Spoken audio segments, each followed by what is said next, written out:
Welcome to Women of the Wild, where education and opportunities are key.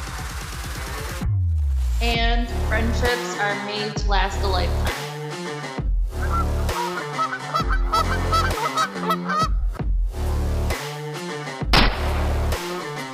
Did you get it? You think we got him?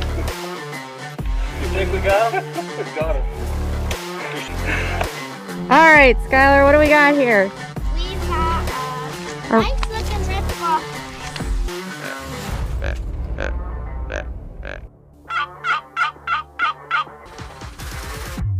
Oh, there she is.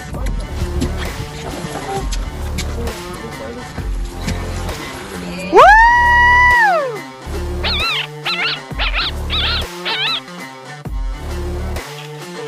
You dropped our great ghost.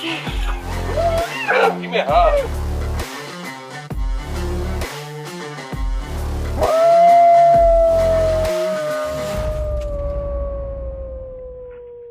Welcome back to Season 2 Women of the Wild podcast. We would like to first start off by thanking our title sponsors for the 2024 year. Atlantic Coral Enterprise, one of the largest import dealers in the world with excellent quality for hides, skulls, shells, and amazing gifts for friends and family or even your household. You can find them at AtlanticCoralEnterprise.com. RM Custom Call, multiple world championships from Main Street to Live Duck. American made, veteran owned. When you want to win on the stage or in the blind, we have you covered. Small shop, big sound. You can find them at rmcustomcall.com or on Instagram. We also have Rhino Land Safaris, providing exceptional quality with unmatched hospitality and cuisine, offering African safaris, a destination hunt for the avid rifle or bow hunter with some of the best trophy management South Africa has to offer. You can find them at rhinoland.co.za or on Facebook, Instagram. Hey everyone, Andy Lehman here from ACC Crappie Sticks. Just want to let you know about our crappie baits and jig heads. We have a wide selection of the hottest colors and big eye crappie jig heads in the most popular colors and sizes. Check them all out at accrappiesticks.com. Thank you. And now for today's episode, we hope you enjoy. Welcome back to another episode of Women of the Wild podcast. I'm your host, Felicia Marie, and we are here today with Gerri Jo. Gerri, we are excited to have you on. And you are an all-around outdoors woman. I see you out there deer hunting, duck hunting, doing photography, all these great things. But would you mind telling our listeners a little bit about yourself and introducing yourself? Yeah, like Felicia said, my name is Gerri Jo Hibbs, and I go by Jo. I was born and raised in southern Middle Tennessee, about an hour south of Nashville. I wasn't really brought up in exactly the hunting scene. So I was raised riding horses and field trialing bird dogs. So what we all did was for like the competition purpose. I didn't really see a bird die or anything, but we were more like riding horseback, riding behind the dogs, watching the dogs work. And that's what really like born my passion into this, is going with my pawpaw. I'd be like 3 and 4 years old, riding on the front of my grandpa's trooper saddle, chasing dogs in the middle of winter. That actually makes a lot of sense for all your love for the dogs. Yes, especially if anybody's ever seen my photography. Like, it's very, very pretty much centered on the dogs. Like, I'm a little obsessed. I love it. So when did you get into hunting on like your own as a female? So the first time, I was probably 13 or 14. I did go with my papa out one time. Of course, I scared the deer off because I didn't understand what was going, so I didn't get invited back. No.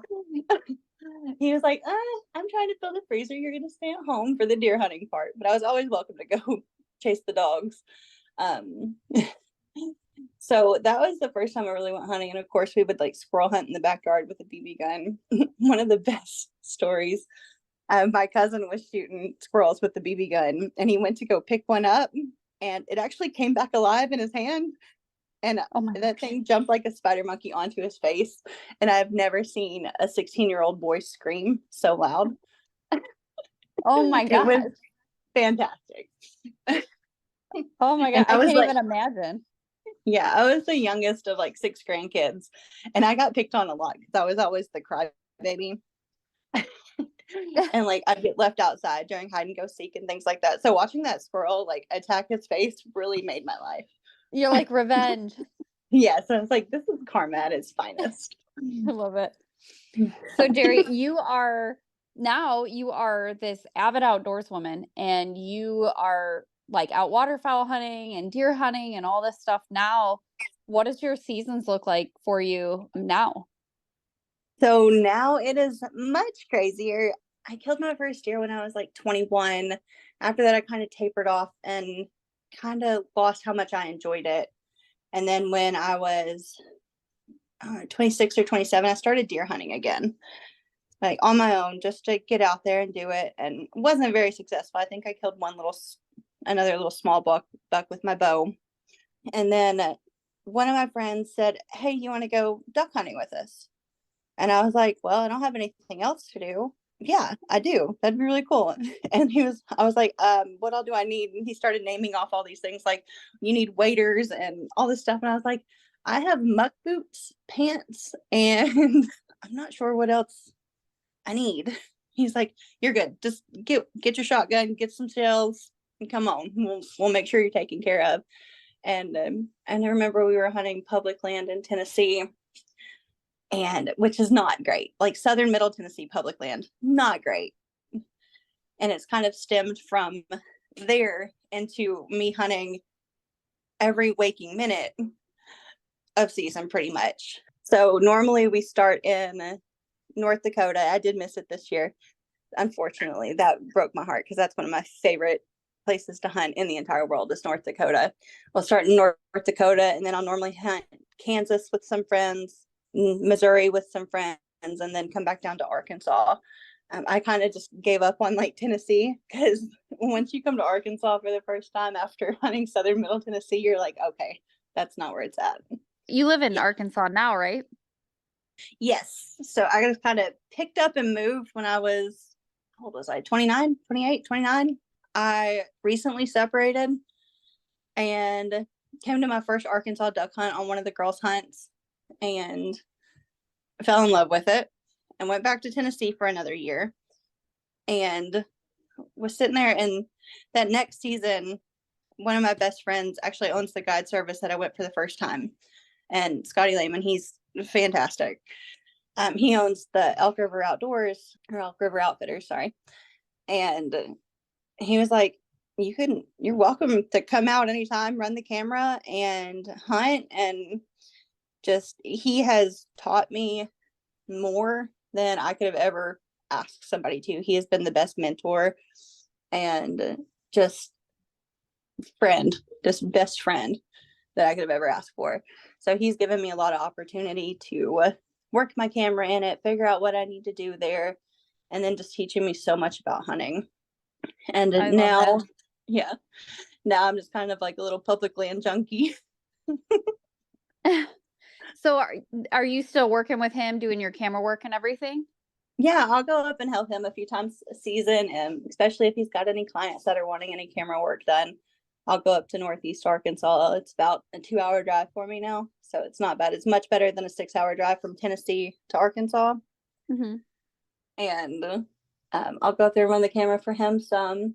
I go to North Dakota we do a friends and family hunt. So that's who I go to North Dakota with, is all of them. And right now, I think they're on their way back from New Mexico hunting elk and antelope. Oh, that's awesome. That's a good one. I've been crazy busy with work lately, so I had to miss both of those. Well, and so a lot of people like outside looking in that look at your social media might not realize, like, a lot of people think that, myself included in this, is like they think that we hunt full time for a living, but in all reality, you have a full-time job. Yes, I do. I work Monday through Friday, 8 a.m. to 5 p.m. And then most of the time longer than that because I am on salary. What is it that you do? I am a supervisor for an insurance company for long-term services and supports. Mm-hmm. So we're kind of transitioning right now. I was over customer service and screening, and now it's kind of phasing that out, and I'm going to be over authorizations, which is not going to make a whole lot of sense to anybody.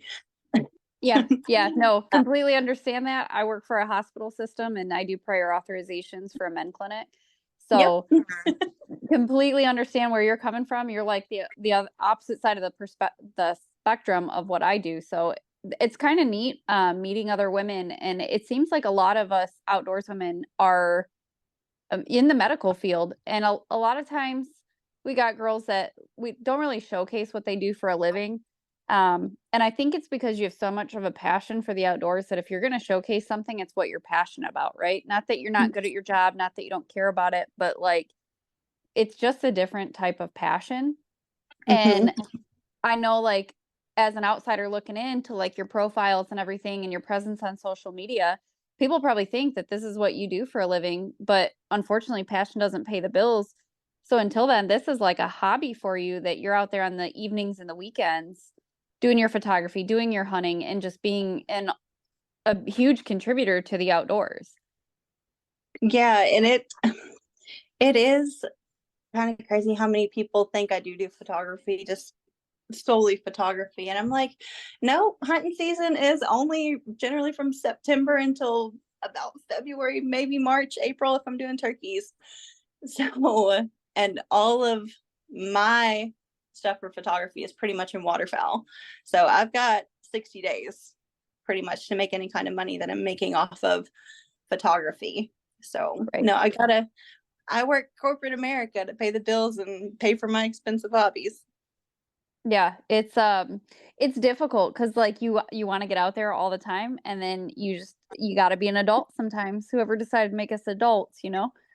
Yeah, I am very, very lucky. Like I get a lot of PTO because I've been with my company for a little over 7 years now. And I think I get right at like 5.5, almost 6 weeks of PTO.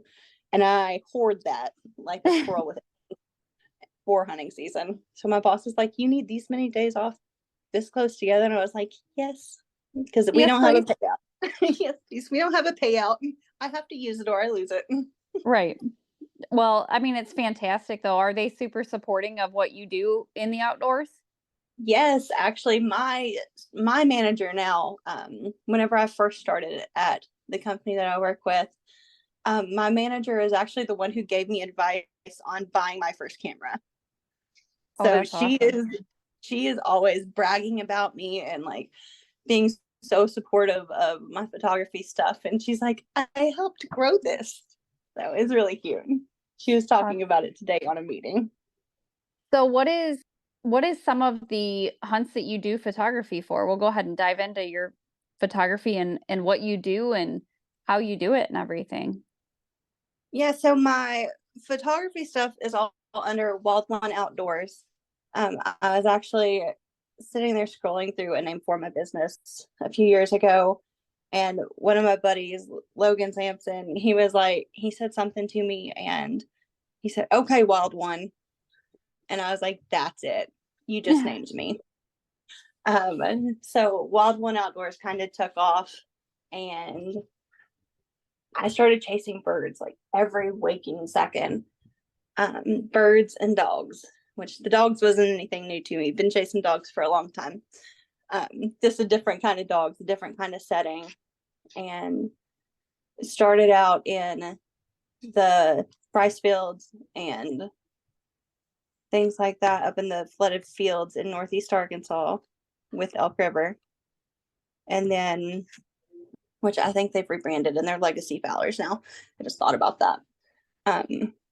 But then kind of started getting invited, like my social media and things started getting a little more recognition, and people were like, "Hey, come hunt with me," and I was like, "Okay, I'll go meet a stranger at 4 a.m. on a boat ramp, and with nothing but a shotgun, some plastic ducks, and a dog. Sure, that sounds like a great idea." My mom's terrified.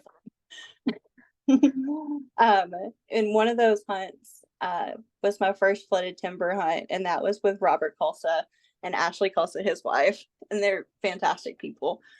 And that's probably one of my favorite hunts ever because I don't think I cut a feather that entire hunt. And I actually sat the camera down and Robert's wife, Ashley, picked it up, and Robert managed to call in like a pack of 60 mallards, 60 green heads just straight dropping down into the timber. And this is the first time I've ever experienced anything like that. And I was jaw to the water, like just mesmerized watching these ducks drop in. And he called the shot, and I don't even think I picked up my gun until after he was done shooting. And I remembered, oh crap, I'm supposed to be shooting. But that was kind of what kicked off the obsession with like flooded timber and just Arkansas hunting. Yeah, that's I feel like with all the women's hunts that we've done with Women of the Wild, that's one thing that I've noticed with women is when they're first getting into something, they truly immerse themselves in the experience. And I know like one year we did a crane hunt down in Texas, and we had a couple thousand crane coming over top of us. Like the sky was darkened out and it was ear piercingly loud. And some of the girls never even picked their guns up because they were just so, like you said, mesmerized with what they were seeing. And it was like, oh my gosh, I was supposed to be shooting. And it's something kind of neat about women that we absorb it in a different way, that like men are like, yes, gung ho. And you get there as a woman, but for the first time. And I just feel like it feeds such a large passion that typically when a woman starts doing something, they're all in. Like there's no sticking your toe in. It's like a damn cannonball. And Yep. It's funny because that's typically the story that we hear from women is that, I started and this happened, and that there's always that one moment during a hunt and it's with men and women, that there's like that one thing that like resides so deep within them that this is where it started for me. So were you doing photography at that point in time? Yes, I was. So initially, like, I started out doing like the photography for family stuff and things like that. And then I came on my first hunt in Arkansas up in Northeast, and I was actually hunting with some of my friends, and they were running Boykins. It was the first time I'd ever saw Boykin Spaniels. I only had my phone with me. I didn't even think to take my camera because, I'd never taken my camera on a hunt or anything like that. And I pulled my phone out and I caught like this really great picture of this little Boykin bringing back a big old mallard right in the sunrise. And that's when it kind of like clicked for me of, hey, I love photography. I love hunting. Why am I not doing both? Right. And that's kind of like where that was born and took off, was from that one little picture. I think I have a cup of it somewhere. Like I have it printed on a cup. And I love it's that. low quality picture, but that's the one that like started it all. Well, yeah, with a passion for hunting and dogs and photography, it all just kind of comes together. Ducks and you're so good at it. Like your photography is phenomenal. For those listeners, check her out on Facebook, Instagram, Wild One Photography. You even have TikTok and everything. It's fantastic imagery and it's inspirational. You've even, I believe, was it Ashley Barda's photo that you had submitted for a magazine competition? Yeah, several of them. That was, I think I reposted one this morning. That was actually last year, this weekend, or maybe last weekend, that hunt was. And we had the most perfect sunrise. And I was just taking those pictures, and I didn't even realize how fantastic they were going to be until I started editing. And I started going through and editing, and I was like, oh my gosh. Like I knew it was pretty, but I didn't realize like what I was getting. And that's one of my favorite things is taking the pictures and then going back and seeing what I've got. And Yeah. I'll get completely like entrapped in editing for hours and hours, and you just can't talk to me or anything. Yeah. But yeah, one of those I think two of those won Gun Dog Outdoors photo competitions. They've been entered into Delta a few times. That's a really big competition though, so I'm not surprised I have not won that. Yeah, I saw that last year that you guys had entered in for the Delta waterfowl competition with that photo of it was Ashley Barda and her dog, Jake. and it's a spectacular photo. Like it captures so much of the essence of duck hunting in just that one image, and it's really neat. As a photographer myself, like I can respect what you're doing and how you're getting and how many shots it takes to get that perfect photo.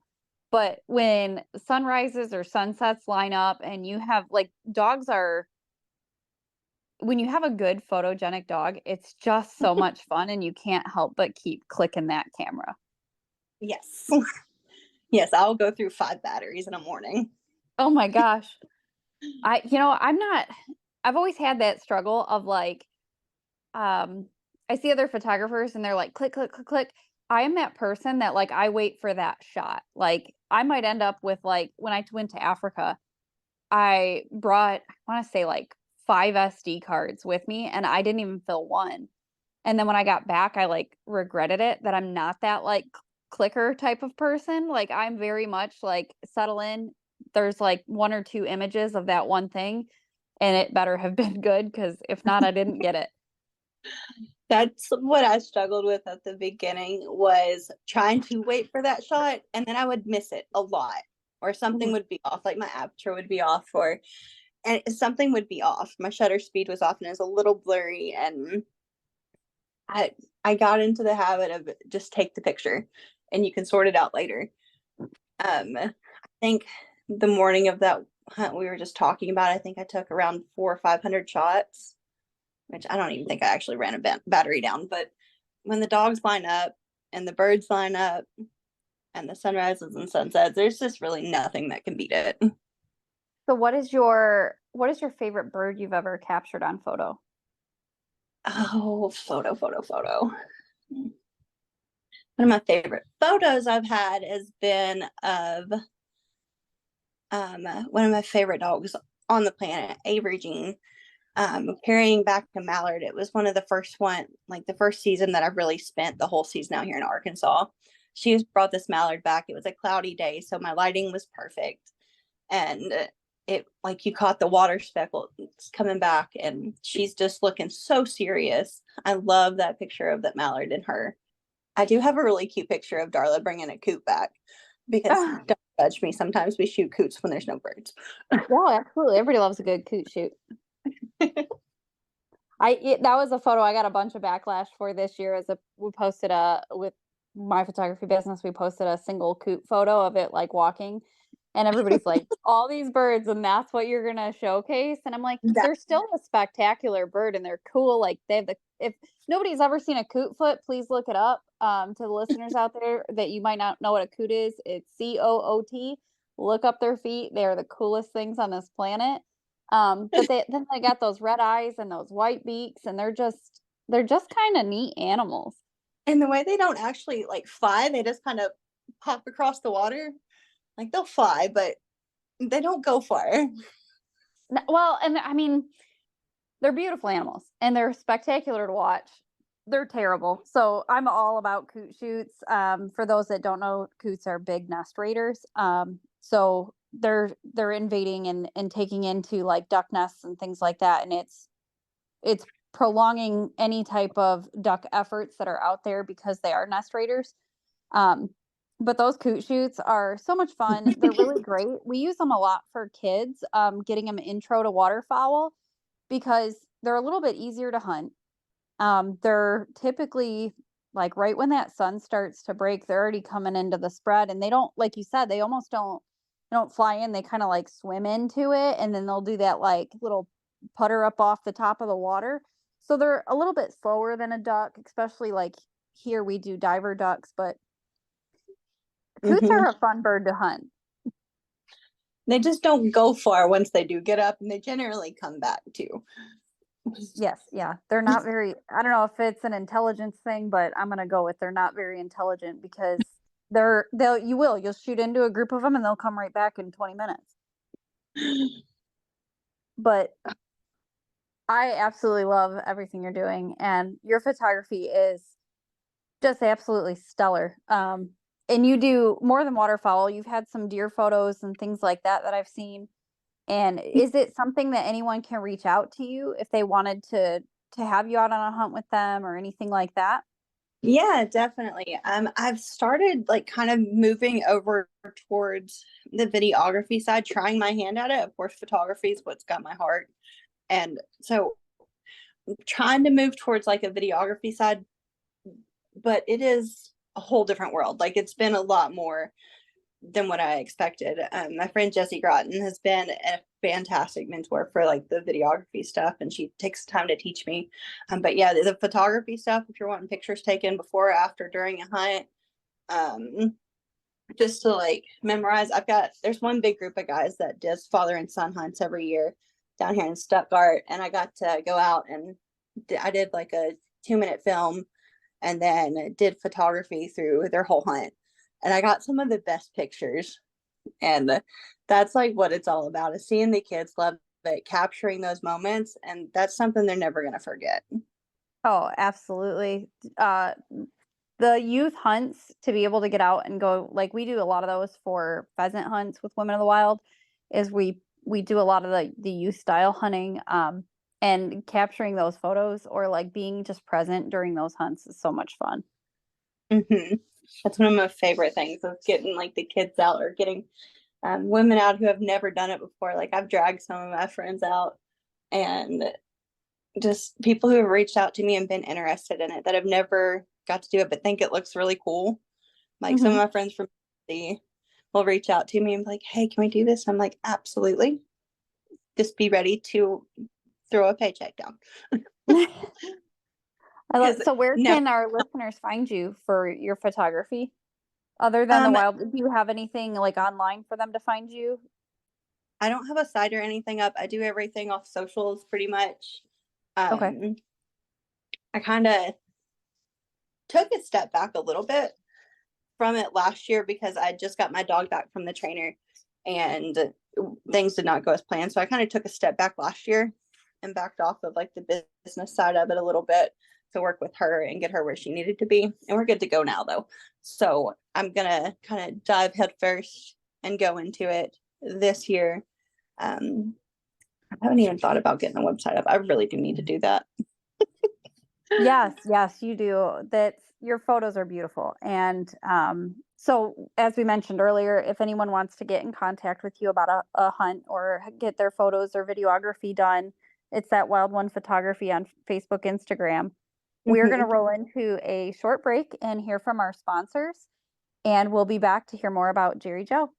Share your love of the outdoors with your little ones through the exciting adventures in Dr. Josh Farr's children's books. As an avid sportsman, Dr. Josh Farr has taken his passion for the outdoors and uses his vivid storytelling to teach valuable lessons and appreciation of the world. Learn the alphabet through the ABCs of hunting. Find joy in exploring the outdoors with Let's Go Out and Play and more. You and your child will love learning about nature with Dr. Josh Farr. See all of his books now at drjoshfarr.com. That's drjoshfarr.com. Weeby Knives, a brand of skinning, fleshing, and butchering knives perfect for the hunters, trappers, and fishermen, with a unique high-quality knife for animals of all shapes and sizes. You can find them and more information at weebyknives.com or on Facebook, Instagram.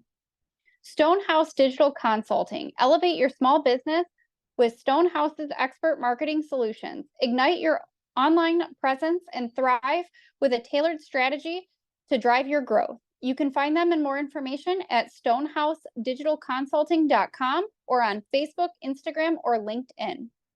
Livingston County Pheasants Forever, Chapter 465, with a mission to conserve pheasant, quail, and other wildlife through habitat improvements, public access, education, and conservation. You can contribute by joining the meetings on the first Thursday of every month at 7 p.m. at the Howell American Legion Hall on the corner of M59 and Grand River.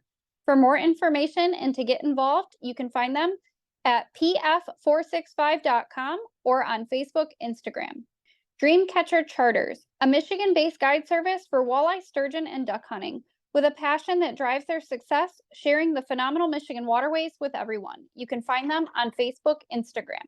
Feather Moon Outdoors, offering calls made from select materials. Every pot is fine-tuned in the house using the highest quality materials available. Also offering diaphragm, slate, glass, grunt calls, and more. For more information, you can find them at feathermoonoutdoors.com or on Facebook, Instagram. Stay tuned, more podcasts to come. Welcome back to Women of the Wild podcast. We are here today speaking with Gerri Joe from Arkansas. And Gerri, we were just diving into your photography. And how spectacular your photos are and everything, but I would love to flip the conversation back into hunting and with how diverse you are, especially in the waterfowl world, to hear some of your experiences and some of your hunts, what you're doing out there with women, and just you as an individual out there crushing the outdoors. I would love to hear more about that side of you. I do a little bit of everything. I love the field hunting. I love the timber hunting. The boat races are everything that everybody chops them up to be. They're intense, especially Arkansas public land. But no, I kind of skedaddle. I really want to go chase the full migration and start up in Saskatchewan one day and come down. But the farthest north I've been so far has been North Dakota. About, I think I've been like 10 foot from the border and Wow. did not cross it. Kind of disappointed myself for not doing it, but so starting like up there, North Dakota is probably the happiest place on earth to me. I know everybody says Disneyland is or Disney World is, whichever one it is. I've never been to those, and I just foresee a need to because I think I've already found my happiest place on earth. And it Now, what is is your favorite bird that's been no doubt? North Dakota. What's your favorite birds to hunt up there? We just had the way that the juvie mallards working is fantastic. The widgeons were cool. The pintails were cool. We got on a really cool snow goose hunt. That was really neat. That was my first morning there, and I drove I think it took me like 28 hours to get up there, and drove through the night. Like started one day, went through a whole other day, and got there just at shooting light. I hit a deer on the way in my truck. It was actually a little buck, and I watched his antlers fly off. And I definitely stopped and grabbed a salvage tag for that, and then was almost late to the duck hole. But that was the first morning. Was that spec hunt, or not spec hunt, the snow goose hunt. Just they're fresh birds. That was my first time ever really getting to hunt fresh birds, ones that aren't gun shy or aren't call shy. The way they just came straight into the decoys, straight into the hole with little to no persuasion. It was beautiful watching them cup up in that wind that was coming in, and just maple leaf.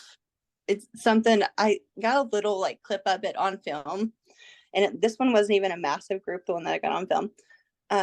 But just the way they came in was perfect. And watching on maple leaf like that, I've never really got to see them up close, like in your face doing that. That was one of those moments I don't think is ever gonna like leave my brain. Yeah, birds maple leafing, if that doesn't get you excited in waterfowl, you're in the wrong sport. For our listeners that don't know what maple leafing is, it's when birds start to decrease their altitude, and it's like a really quick way for them. So they start doing this thing in the air where they'll like pivot and flip, and it's really cool when they start getting really like when they're trying to drop that altitude and they start flipping a lot. But it's a really neat thing, and that's when you know a bird is like full on committed. Because if a bird's cupped up and they're coming in, they could still change their mind. If they start maple leafing, they're coming in and they're dropping altitude quick. So it's a really great thing to experience. And in my opinion, probably yours too, it's one of the best things to see that is when that maple leafing starts to happen. Yes, absolutely. But no, North Dakota, definitely one of the happiest places on earth. I love it. And yeah, just seeing like a group of juvie mallards just circle and circle and circle and then land in a dry field. Like that was one of the craziest and most fantastic things I've ever experienced was dry field hunting, because I didn't have to wade through anything. That was nice. I didn't have to worry about falling down, because that normally happens at least twice a season is falling into the water.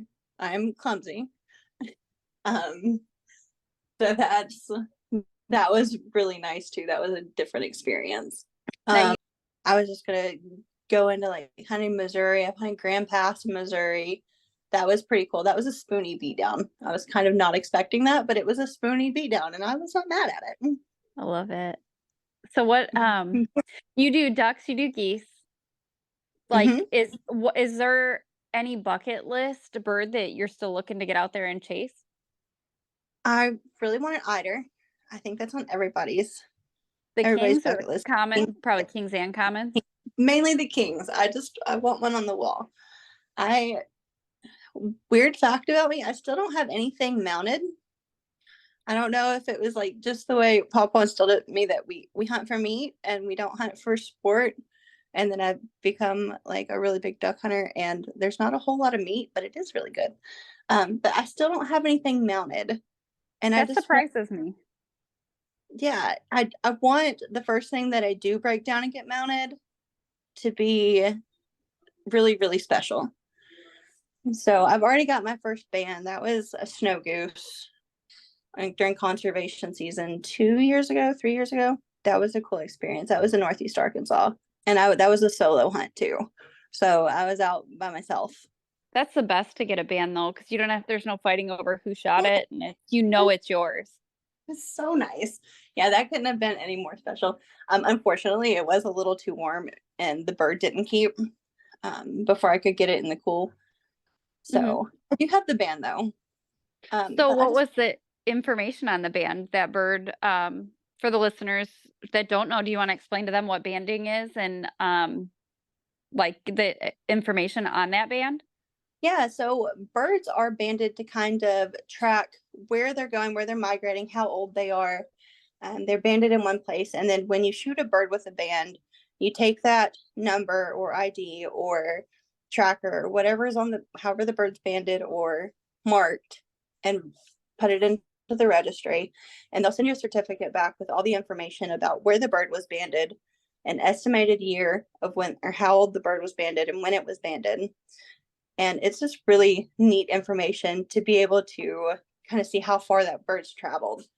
And the bird that I shot was a 10-year-old snow goose banded in Saskatchewan. So he was a good migrator.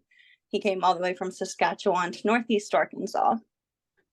Well, that's my favorite part about those banded birds. Like, I don't care who shot it. I don't need the band. I just want the information. Tracking that migration pattern of them is the coolest. I had a Canada goose one year. This was it was probably 2-3 years ago.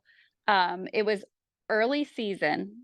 So it's, and I'm in Michigan, so it's hot. It's really hot outside. Like, I think we were hunting in tank tops, and it was just myself and one of my really good friends, and we were out hunting the edge of a cornfield. So we were in the corn, and the birds had landed on one side of the field, and he had gone over there to kind of bust them out so that way they didn't continue to land over there. And I was on the opposite side of the field, and I had a group of birds come over, and I actually shot a black band from northern Canada, and it had only been banded like 28 days before I shot it. So that migrator had already started coming down right after it got banded. And it didn't have an age because it was banded as an adult. But I was like, man, that's like the coolest thing ever. And it was neat because it was my first band, and it was a black band, which they just started doing. But for those who haven't gotten a band yet, like, or are on a hunt and someone gets one, like, make sure that you're putting that into the registry and you're finding out that travel pattern of that bird, because it's really awesome to watch that pattern and that migration of those birds and see the dates, how old they are. My son got a 9-year-old residential last year, and it was a Canada and banded like, I think less than just like 5 miles from where it was shot, but a 9-year-old residential bird, that means that's a smart bird to outlive 9 seasons before it's finally taken. That's so neat. Like, especially with like the black bands. Like, I like how they started doing that, because they started turning on black. That way they were having such an issue of people like scoping out the birds and poaching the birds, because those silver bands stick out so bad on their black legs. And now the black really helps blend that in and kind of protect the bird from being like sniped out. Right. Yeah. Those jewelry hunters are out there. They're out scouting birds, and they're looking for those bands. And then they, like you said, single those birds out. And the black bands are really neat. They're kind of hard. You can't pick them out in the sky. I have not ever identified one in the sky, and I definitely seen silver before, but never a black band while they're flying. And even once when I went out to collect my birds, I didn't even notice it was banded. I didn't even know black banding was a thing. That's how fresh it was. And I got it back and I set it down next to me, and it just like caught my eye or my hand or something. And I was like, what the hell is that? And my buddy was like, no way. That's awesome. Like, coolest thing. And we started looking it up, and it was so fresh that it wasn't even in the registry yet. That is wild. Have you Yeah. ever got like a collar or anything? I've never even seen a collared bird other than in photos. In all the hunts and all the groups that I've done, that's one that I've never seen. I know we have a girl on staff, Megan Lockwood, who she actually got a bird last year. Their group went out for brants out on the East Coast, and I think they had one that was like double or triple banded with a collar and the E-tracker on it and everything. Oh, that would have been so cool. Oh yeah, like she has one mounted with the tracker on it and everything like that. It's like the coolest thing, and it's a brant too, which is just an awesome goose. Like that's, if you're a goose hunter, brants are like the top of the list. Yeah. And now to the final segment to this week's episode of Women of the Wild podcast. We will conclude this segment by thanking our closing sponsors. Stay tuned for more of this week's episode after this short word from our sponsors. Muzzy Pheasant Farms, a mid-Michigan family-owned and operated pheasant game preserve that is open year-round. Muzzy offers educational courses and hunts. They are family-oriented, creating a great opportunity for new and seasoned upland hunters. With no membership required, come hunt with Muzzy Pheasant Farms. You can find more information at muzzypheasantfarms.com or check them out on Facebook and Instagram. Blast and Cast Guide Service is a veteran-owned and operated Michigan-based guide service for the Great Lakes. With decades of experience of fishing and waterfowl, they ensure a safe and enjoyable trip every time. You can check them out at blastandcastguideservice.com or on Facebook and Instagram. Ultimate Veteran Adventures. UVA offers outdoor therapy, recreation, and camaraderie through hunting and fishing adventures around the country for veterans, active duty military, Gold Star families, and first responders. You can find them at Ultimate Veteran Adventures. You can find them at ultimateveteranadventures.com or on Facebook and Instagram. Sawmill Creek Bait and Lures, a husband and wife owned and operated company, the home of the C4, one of the best trapping canine lures on the market. You can find them at sawmillcreekbaitandlures.com or on Facebook and Instagram. Wicked 7 Outdoors, a Southwest Texas outfitter guide service with an exceptional care and quality of backcountry mountain hunts for free-range aoudad.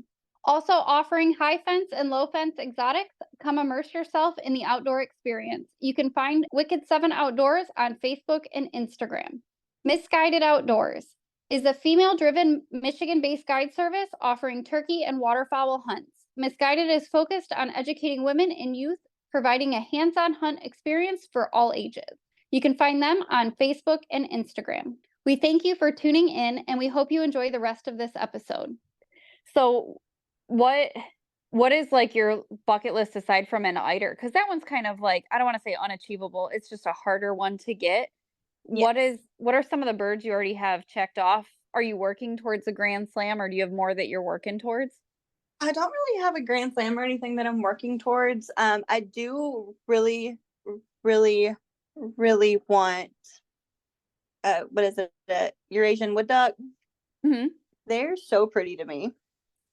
I do like the wood ducks. The wood ducks are beautiful to me. And then the way that they are, the little Eurasians are so pretty.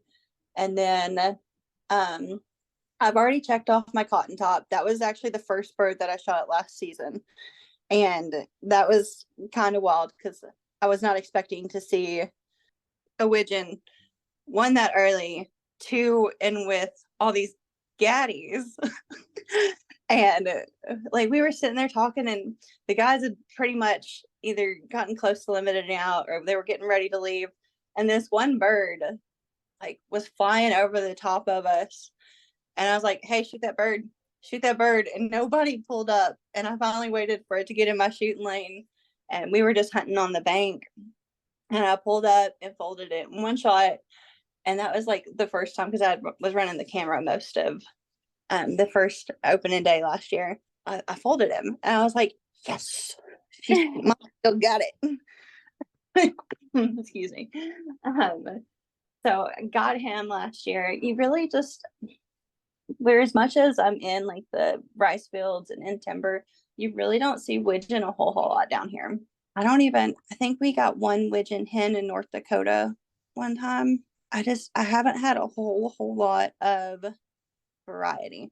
Like I've killed more pintails than probably on half of America's bucket list. Like Right. I've had no problem getting the pintails. So Like you want to I killed- hear something funny about that? yes. I've never shot a wood duck. You've never shot a wood duck? Nope. A wood duck is the one bird that has, like, with all the birds that I've shot, a wood duck is the one that has eluded me every time. And like, I've literally gone wood duck hunting and shot anything else. But like, I say it's like a bad juju. So like now I'm at the point where like I'm okay with my perfect drake wood duck being like the last duck I shoot because of how hard I've hunted it. And I have that luck with hunting. Like when I go to Africa or the gemsbuck, I've chased it for 2 years and it eludes me every time. So it's one of those ones where it's like, it's okay if I don't get it. That's going to be like that final slam or something. But it's funny that that's the bird that is on like how you were saying with the pintails, which Arkansas has some of the best pintails I've ever seen, especially like that late season with those sprigs. Mhm. My son got one in February during the Veteran Youth Weekend this past year. And it was like, it put any bird pintail here in Michigan that I've ever seen to shame. So you definitely have like the primo pintails where you're at. Yeah, and the way that you're seeing a whole lot more of like the double sprigs recently too has been really neat. So that's definitely watching them kind of grow from just a single sprig to having the big pretty double sprigs off the back. It's crazy to me that you don't have one of those mounted. It was one of those that I didn't realize how special it was, I guess, because I was just out here duck hunting. I was Right. I was a duck. And then like after a while it just kind of lost its, like, they're very frustrating to hunt. You've hunted them down here, but like they're very aggravating. They'll normally like circle once, work around once, and then work around twice. That makes you question, should I shoot? And then you're like, okay, no, we're gonna give them one more pass. And then they circle up and they're Yep. gone. Every single time. I've Single learned time. not to question when they're in shooting range, and that's one thing I've learned down there is like can't question that next pass that they come through. If they're within shooting range, you're pulling the trigger. Yes, and they're the bane. I don't know. I guess it's kind of like one of those things. Like if you're in the Northeast region, like of the country, like up in what is that, Massachusetts and Vermont and over on the eastern coast, you don't really question seeing black ducks much. Mhm. But to me, if I got a black duck, I would probably flood my waders from the inside. So I would start crying and probably be a little, and I would be over the moon excited. I don't know. I guess that's just kind of my mindset on pintails. It's No, just I one love of that. see a lot of. Those black ducks though, they're beautiful. We get them up here in Michigan, but you're like where you're at, you have such a beautiful flyway in Arkansas. Every place has like their thing, right? Like you guys have a ton of pintail. You guys get a great migration. You have those flooded rice fields. You guys get goose season. We were down there for the female veteran waterfowl hunt last year. We did female veterans and youth, and it was crazy because there's geese like everywhere. And it was mind-blowing to me because we don't get snow geese up here. Really? No, like we shot a Ross, gosh, 2 or 3 years ago. We were out, and the group that we were hunting with had it was really funny because we don't get snow geese here like in where I'm at like at all. And this white bird comes over while we're out Canada goose hunting. We were all like, oh my God, a snow. Shot it and drops. One of our buddies goes and gets it and it picks it up and it's a Ross. And we posted photos of it and instantly I got like a bunch of messages like, where are you hunting? Where did you get that? And it was like 20 minutes from my house and everybody that was in this area was like blown away by something like that happening. But I do feel in the last, like, I would say 2 years, we've been seeing more of that. Like we just had 2 brants shot on our Saginaw Bay just last weekend. That's impressive. Yeah. Now, and I guess that's one of those things because y'all have a big migration of like the Canada geese, and down here, pretty much if we see Canada geese, they're resident. Right. Well, and the other thing, so like we've hunted Texas a lot and even down in Arkansas, we have the greater Canadas. It's not very frequent that we see even lessers or cacklers or anything like that here. We don't typically see snows. We don't hardly ever see specks. So it's when someone's getting into waterfowl, know that if you're chasing a certain species, like be mindful of what region you're hunting in because it's not across the board. And like you were saying with like widgeon, gadwall, you know, even the black ducks, like certain things are going to be more prevalent in certain areas. So just be mindful of that when you're booking your next hunt, that if you're seeking a certain species, do it where they're most prevalent at. Yes, 110%. And I know I've had people come out to hunt with me specifically wanting like the pintails or wanting Arkansas timber mallards because generally by the time they get down here, they're fully plumed and like just prettiest green heads and watching them drop through the timber. So there's definitely specifics to look for in each region. Y'all have are y'all's Canada geese as big as the ones out in Washington? Oh Or gosh, girl, I'll send you some of the photos. I've put geese on the ground that'll put a turkey to shame. That's so crazy. Like I want to come so bad. And Come on. I finally got my first Canada goose last year and it was a lesser, or I guess cacklers. During late season last year down in Texas, I actually went with Ashley Barta and Chelsea Falcon, 2 fantastic men. But Ashley invited me out to go with them, an outfitter on a hunt that she won. And that was really, really neat. It was kind of a hot mess of a trip. My gun jammed the first day. I had the whole thing tore apart in my little layout blind. And it was just a hot mess. But I did get my first Canada. And that was really a really neat experience. Just they do work differently. Oh, absolutely. Next September, you need to plan it and come up here and we'll put you on some greater Canadas. Bet. I'm down for let's dive into your setup for waterfowl. What shotgun do you use? So shotgun wise, I'd shoot a Browning Maxus Wicked Wing 12 gauge. That is also one of those things that I didn't realize what I had when I first got it. I was just kind of buying things and like that came across my radar and I was like, yeah, I like that one and bought it. And I bought a really good gun. Yes, you did. That is a very nice firearm. I was one of those, like, I jumped into it not realizing like what exactly I was getting into. I just started buying everything that I was going to need. And I wasn't really looking for top of the line anything. I was just like, that'll work. And I actually bought it used off of one of my friends and he was like $800. And I was like, bet, I've got that. And gave him $800 for it. And so, yeah, I guess he was just really, really nice to me.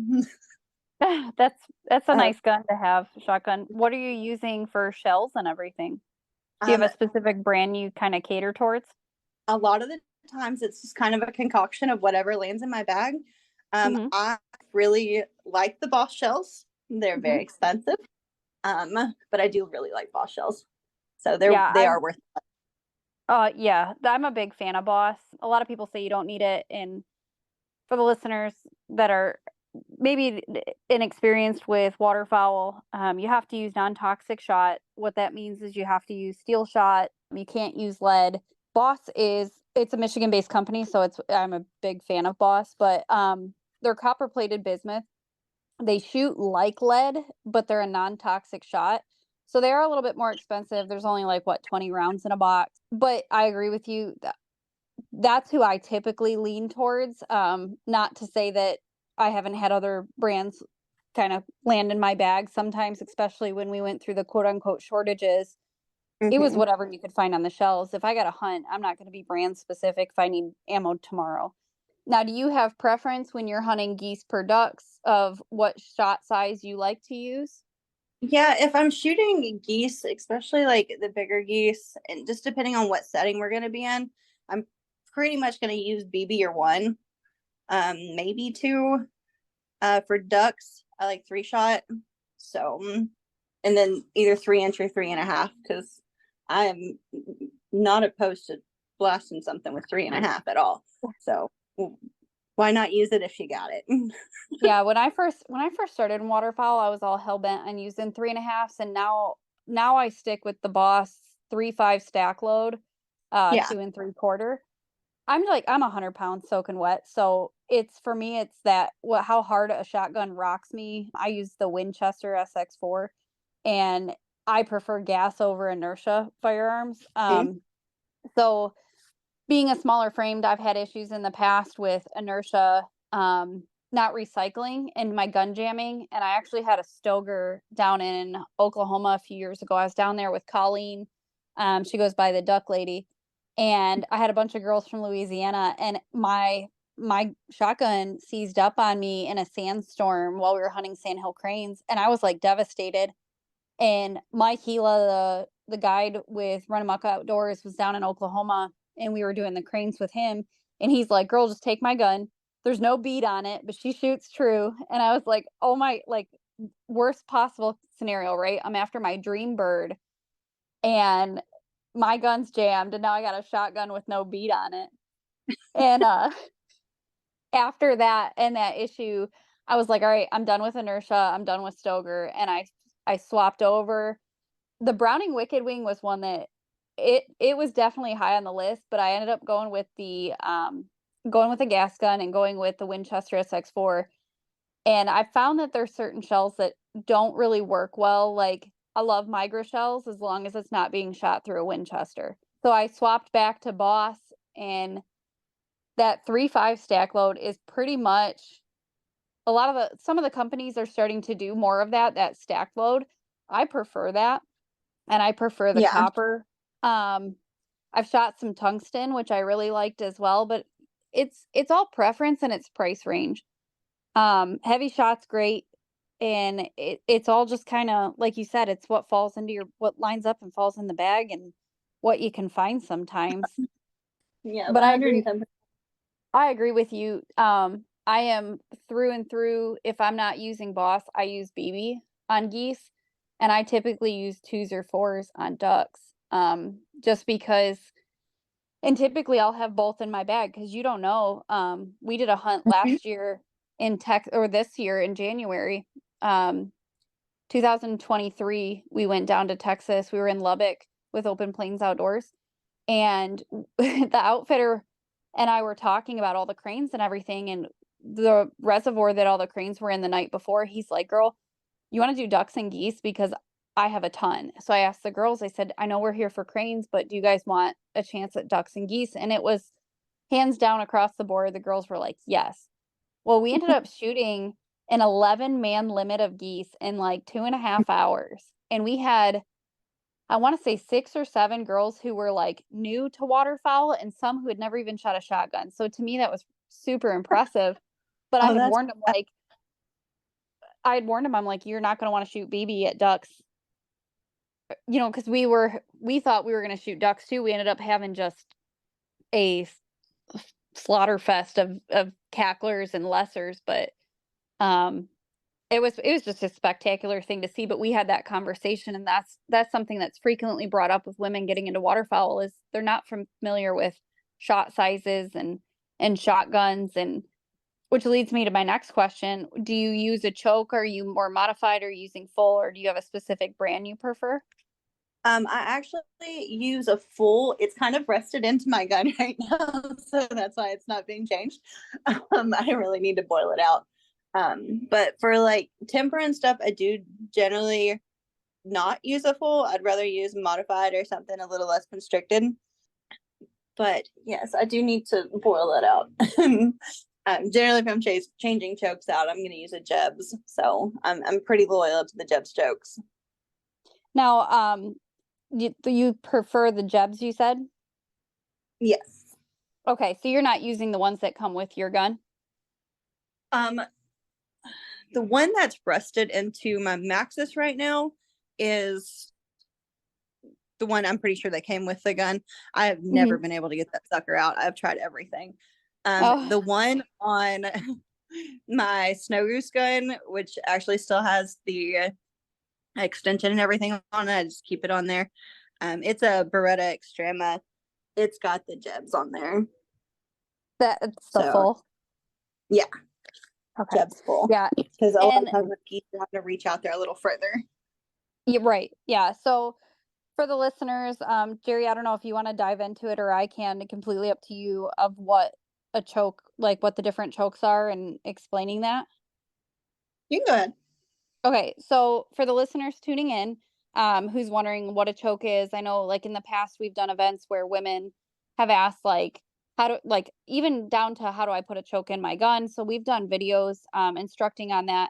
But there's a couple of different chokes, and then there's choke sizes within this, but your typical is a cylinder, which you're going to get a really wide pattern. So as you increase the tightness of that choke, you're going to increase the tightness of your pattern.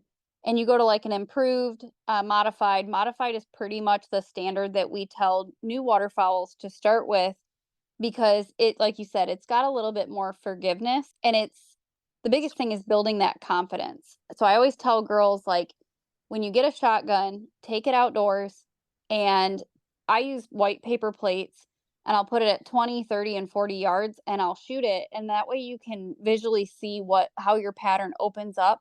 The further out you shoot, the further out that pattern's going to open up, and you're going to get a bigger pattern. But that also means your BBs are going to spread out a little bit further. And then the full choke that you're talking about, I use the Code Black Goose, and I love it.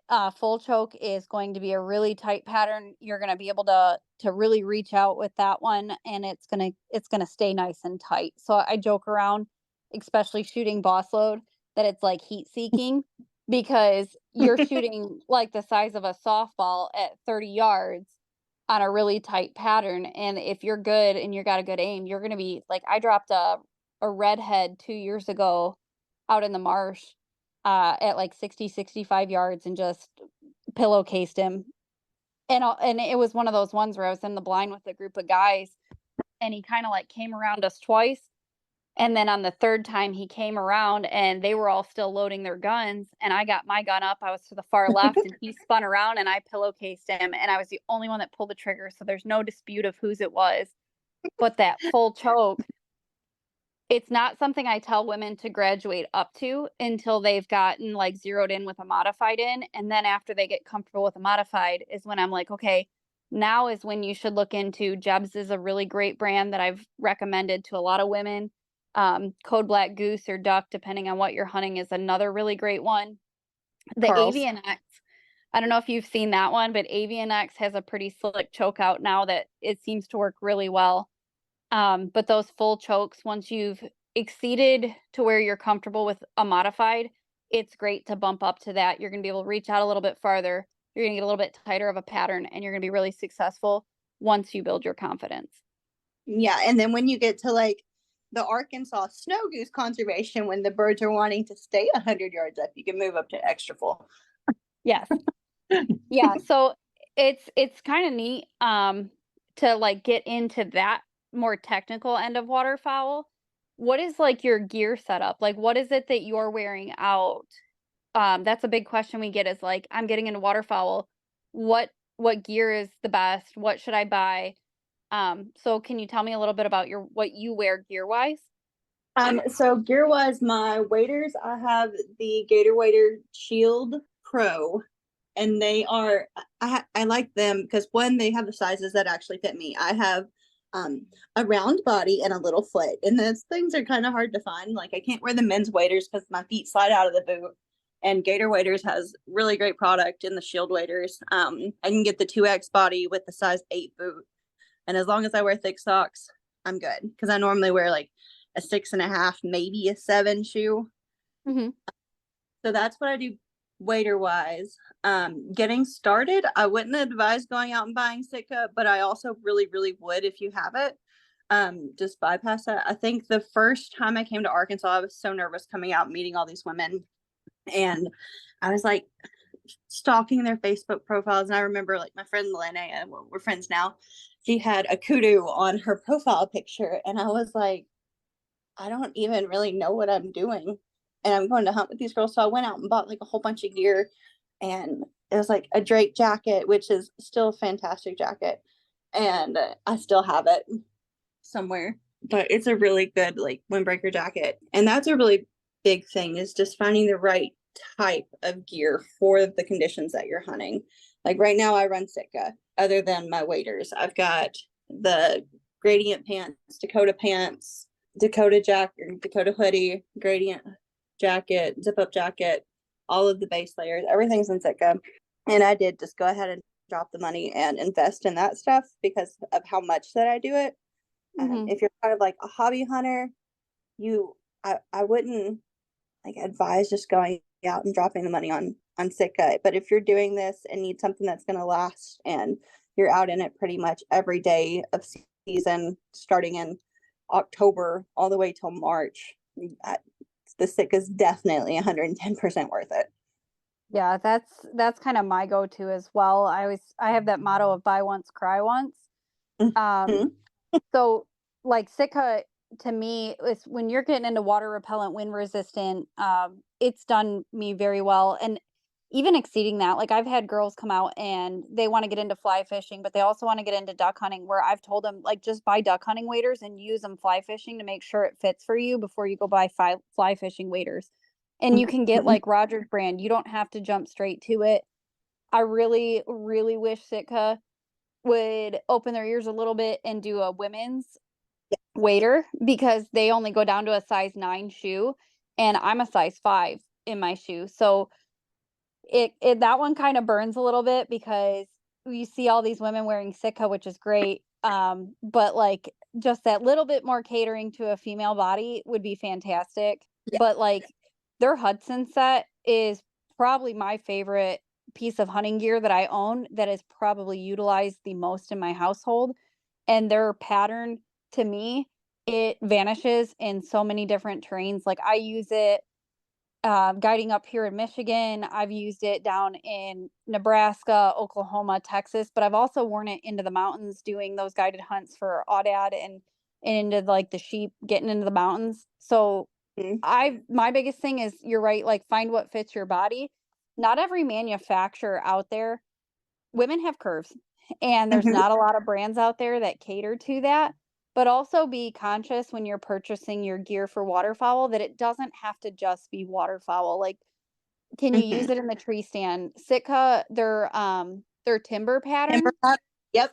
it's not offered in women's, and I'm way too small to fit into any of the men's gear because most of their gear stops at a medium. But if you're in a medium and up and you can purchase men's gear, that timber pattern is great for waterfowl. It's great for deer hunting. The marsh, like I said, I use it in the Rocky Mountains. I use it over in Africa. Absolutely love that pattern. So just be mindful when you're purchasing things that it doesn't have to just be for duck hunting.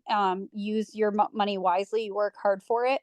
So like the Hudson set, I use it for fishing. When we go sturgeon fishing or it's walleye at the beginning of that fire season on the Detroit River, that's typically what I'll be wearing, is stuff like that, because you're being able to extend its season out and really use it. Yeah, 100% agree. And I do like Gator Waders has their new 7 pattern out, and it's not really mimicking the Sitka pattern, but it's more along those lines and broken up more like that, other than like just Bottomland, which Bottomland's universal. It's good for anything, but Sitka does have like that same similar kind of pattern and breakup.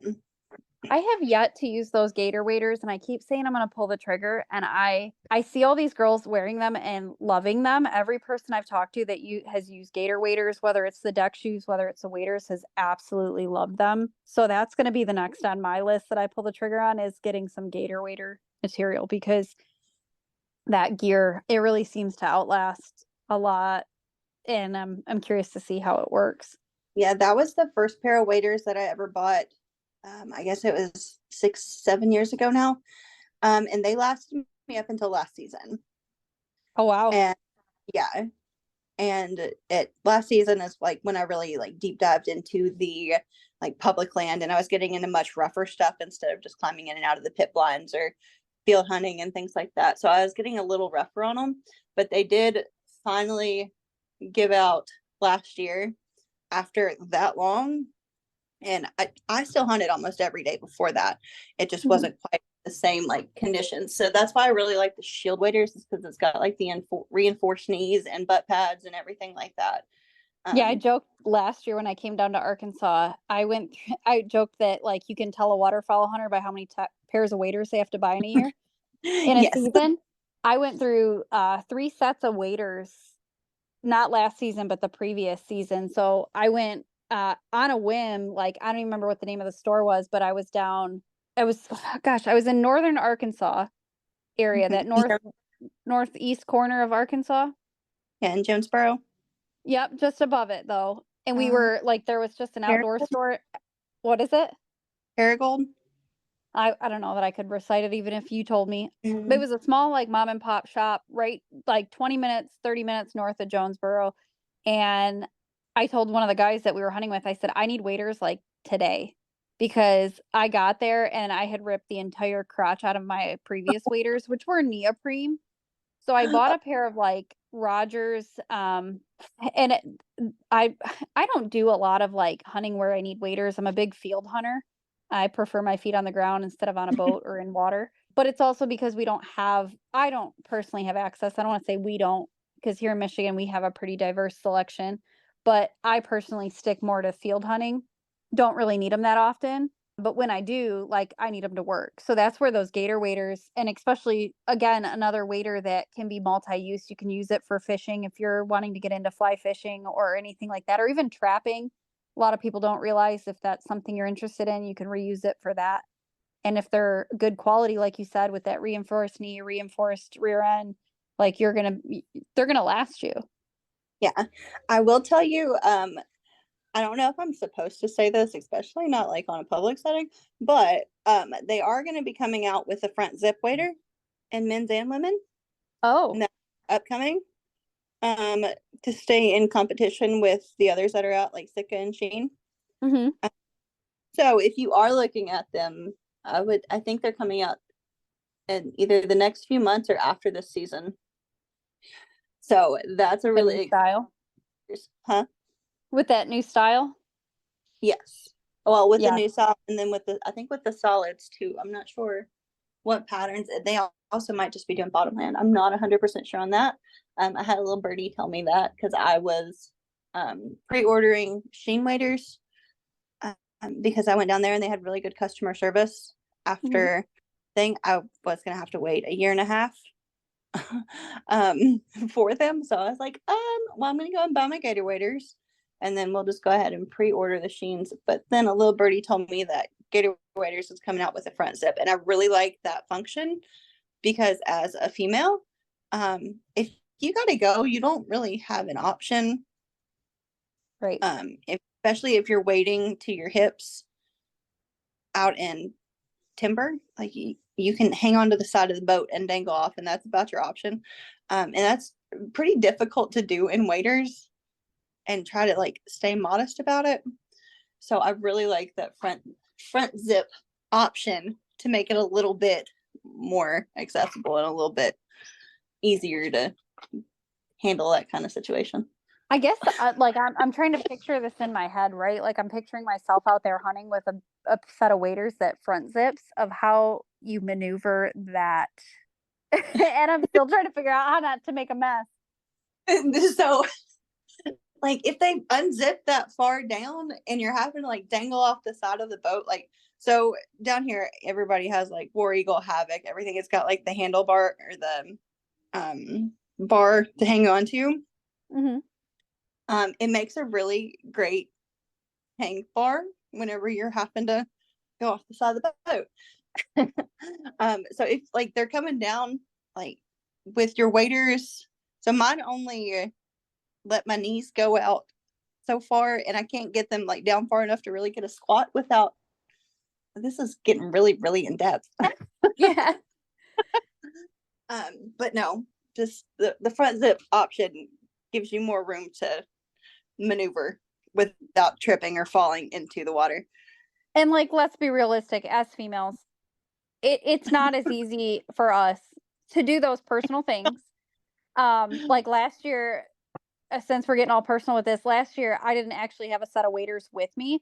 So I was my hillbilly ingenuity came out at its finest, and I literally put on a pair of my lacrosse boots with my Hudson set. So they were full on waterproof boots. My Hudson set, tucked them into the boot and then duct taped them. And I had to pee like so bad. Like I was afraid of having an issue there. And one of the girls was like, "Hey, you have a butt flap. What are you doing?" Because I'm sitting there trying to like strip my waders off or my bibs off. And she comes up behind me and unzips my butt flap. And I was like, "Oh my gosh, you just saved me from pissing my pants right now." Okay, I didn't even add that, but that's pretty fantastic. But now when I buy, like that wasn't something until I had been in that situation I've been mindful of when I'm purchasing gear. So if you see gear, especially women's gear that's like bibs, waders, and there's any type of access or flap or something to be able to get out, like that's important for us because we can't just like whip it out and go wherever we want. We actually have to take a moment and like get our wits with us and get our pants off or unzip something and get there. Baby wipes. What is it? And get the baby wipes. It's a whole ordeal. Yeah. I mean, and it is a maybe a little bit TMI for some people, but it's a real conversation that's not had often. And it's important to make sure that you're doing yourself a service in the outdoors to be able to have the ability to take those moments when they're needed, because when they're needed, they're needed. And it's funny to me that there's so many brands out there that aren't doing things like that, and it would just make life so much easier. 110%. I agree with that. I love it when my boyfriend looks over me and I'm like, "I gotta pee." He's like, "Well, go pee." I'm like, easy enough for you to say. Right. It's at least a 10-minute process. Yeah. Like I'm a boy mom. I got 2 boys, and they like we'll be out hunting, and for them to be like, "I gotta pee," they can like stand up, turn around and do it, right? Where I'm like, I have to go walk somewhere away from you because I'm about to whip everything out. And it's just, yeah, it's something that we do encounter. It's not something that's, put on the front line to have a conversation about, but when you're purchasing gear, it's important to look at stuff like that because you're gonna need it eventually. Yes. At probably the most inopportune time. And that's exactly it. Like I was out guiding a group of, I think it was 5 women when this happened to me, and one of the other girls, we took a break to use the restroom, and we like kind of like walked up the marsh side, and we were standing in the woods, and she's like, "Girl, you could have just peed where you're at. Your whole butt flaps down." And I was like, "Oh my God," like I didn't even know that. And it was my Hudson set, so I had no idea that they had done that. And I was like, "You just saved me 5 minutes of hassle and probably wetting my bibs from the inside." Oh, I love that. But Gerri, it has been so much fun talking to you, and we've covered everything from you getting into hunting and what you've been doing in the outdoors and your photography business and even gear and everything like that. Is there anything that you would want to say to our listeners, or any inspiration that you have for women that maybe aren't into waterfowl yet, or maybe it's their first or second season, that you could contribute for them? Yeah, it's take the hunt. Go do the hunt.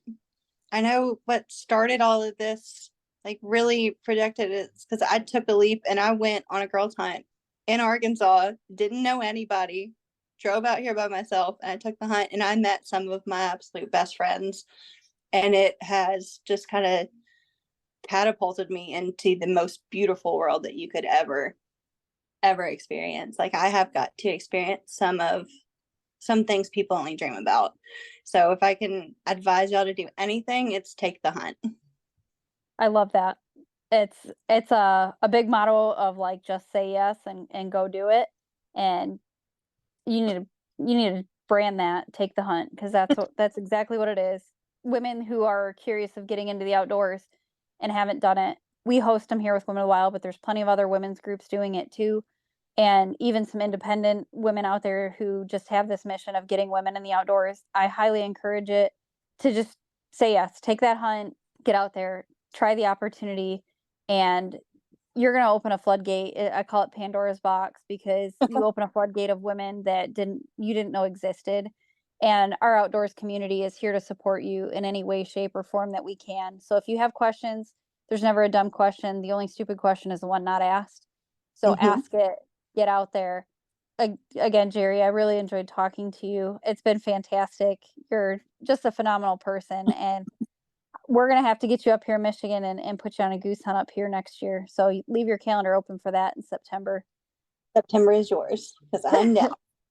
We're going to have to put that one in the books. I'm excited. I know we've talked probably over the last like 2 years on social media about getting out together on a hunt. And unfortunately, the schedules haven't lined up. We've had a few, and then mishaps happen and life happens, especially as women, and you know, some of us as mothers or just personal life with jobs and everything. And sometimes it can be hard, but stay persistent and have the faith that your outdoors community is there to support you. And I'm really excited. Women of the Wild has some really great things coming up, and we have great speakers on our podcast like Gerri, and we're in hopes to educate and inspire more women to get in the outdoors. We have the 2024 calendar that's coming up. It's out, and when this podcast release, it'll be available on the website, but it's showcasing women from all over the United States. We also have our cookbook for 2024. It's our second annual year running that. It's going to be something we run every year, but it's showcasing women from all over the world with wild game recipes. So if you ever have a recipe or harvest an animal and you don't know how to cook it, Women of the Wild has you with a wild game recipe book from real women all over the United States, even internationally, with those recipes. So check that out on the website. And Gerri, it was fantastic talking to you, and I can't wait to talk to you again. Thank you so much for having me. I appreciate it.